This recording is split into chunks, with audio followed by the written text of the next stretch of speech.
Hi guys, good morning, welcome back my our channel. তো বন্ধুরা, তোমরা সবাই কেমন আছো? আশা করি তোমরা সবাই ভালো আছো আর আমি অনেক ভালো আছি। তো বন্ধুরা, আমার ছোট ছোট স্বপ্ন, ছোট ছোট আশা আর তোমাদের ভালোবাসা নিয়ে শুরু করছি আজকের ব্লগ। তো বন্ধুরা, দেখতেই পাচ্ছ সকাল সকাল অনেক ধরনের ভেজিটেবল শাকসবজি নিয়ে বসে পড়েছি।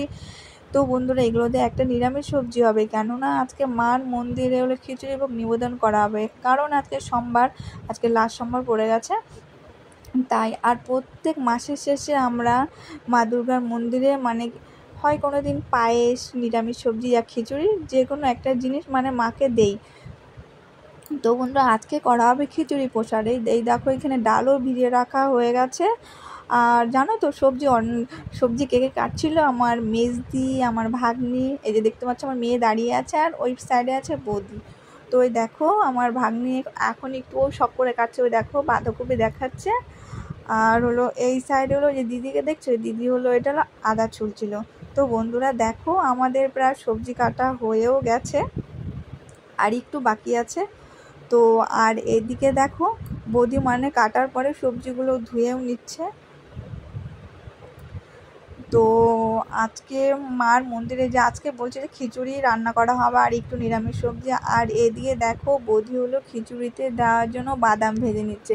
জানো তো, খিচুড়িতে বাদাম টাদাম অনেক কিছু দিলে খিচুড়িটা খেতে ভালোও লাগে। আর ওই দেখো আমার মেয়ে ওই ওভেনের পাশে বসে বসে দুষ্টুমি করছিলো যে ও ভাজি করবে। আর এদিকে দেখো, বৌদি একটু গুঁড়া মশলা করার জন্য এখানে জিরা ভেজে নিচ্ছে। আর ওই দেখো মাম্মাম হলো টাটা দিচ্ছে। আর এই দেখো বৌদি সেগুলো ভেজে নিচ্ছে। কেন জানো, খিচুড়ির মধ্যে যে গুঁড়া মশলা উপর দিয়ে ছিটিয়ে দিলে খিচুড়িটা একটু ভালো লাগে। তো বন্ধুরা দেখো, তোমাদের সঙ্গে সঙ্গে গল্প করতে করতে দেখো বৌদি হলো ফোড়নও দিয়ে দিচ্ছে।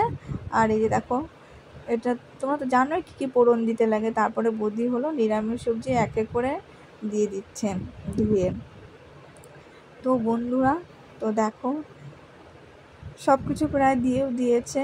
তো এখানে ঠাকুরের জন্য যেহেতু রান্না হচ্ছে, তার জন্য সব নিরামিষই। এখানে রান্নাঘরে না, এটা এখানে একটা আমাদের মাটির ঘরেরই মনে করো বারান্দাতে রান্না করা হচ্ছে। তো বৌদি দেখো এক এক করে নুন হলুদ সব কিছু দিয়ে নেড়েও নিচ্ছে। দেখতে কি সুন্দর লাগছে না? দেখো, খুবই সুন্দর লাগছে। আর জানো তো, মার জন্য যেহেতু রান্না করা, সেহেতু সেটা অন্যরকমই হয়। তো চলো, এদিকে বৌদি ওদিকে রান্না হচ্ছে, আর আমি এদিকে মাকেও একটু দেখতে চলে এসছে। এই দেখো আমার মা। তারপরে এদিকে বৌদি দেখো ঢেকে দেওয়ার পরে দেখো বৌদির ওভেনটা এখনই কড়াইতে উল্টে যাচ্ছিলো। তো দেখো বৌদির সবজিগুলো প্রায় মজে গেছে, হয়ে গেছে। তারপরে বৌদি আর এক পাশে দেখো হাঁড়িতে পুরনো দিয়ে দিয়েছে, খিচুড়িটা এখন বসাবে তার জন্য। তাহলে একটু তাড়াতাড়ি হবে সকাল, কেননা জানো তো মাকে হলো সকাল সকাল ভোগ দেওয়াই ভালো।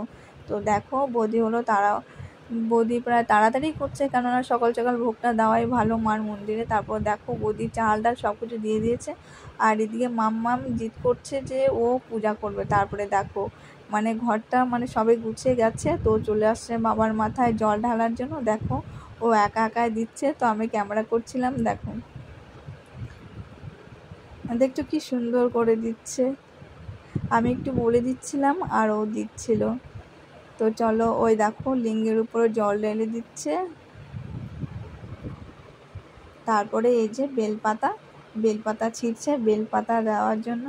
তো বন্ধুরা, তোমরা কে কে শিব ঠাকুরের ভক্ত আর মা দুর্গার ভক্ত, প্লিজ অবশ্যই কমেন্ট করো, ঠিক আছে? তারপরে মাম্মাম আবার বেলপাতা নিয়ে বাবার মাথায় ওই দেখো দিচ্ছে। দেখো প্রণাম করছে কি করে, দেখছো? ওই দেখো কি করে প্রণাম করছে। হে বাবা বলে না, সবাইকে ভালো রেখো, সকলের মঙ্গল করো। তারপরে এই দেখো এদিকে প্রায় বৌদির খিচুড়িটা হয়েও গেছে। জানো তো, দেখো তোমাদের সঙ্গে গল্প করতে করতে আমাদের এদিকে রান্নাও হয়ে গেছে বৌদি। তারপরে মা চলে এসছে ঠাকুর ঘরে খিচুড়ি ভোগ নিয়ে মাকে নিবেদন করার জন্য। দেখো ভোগ দিয়েও দিয়েছে। আর এদিকে মাম্মামু বসে আছে এখানে, ও আবার পূজা করবে তার জন্য। তারপরে দেখো এক এক করে সবাই বাবার মাথায় জল ঢেলেছে। এটা আমার ভাগ্নি আর এটা আমার মেয়েকে। আর এদিকে মা কাজ বাজাচ্ছিল।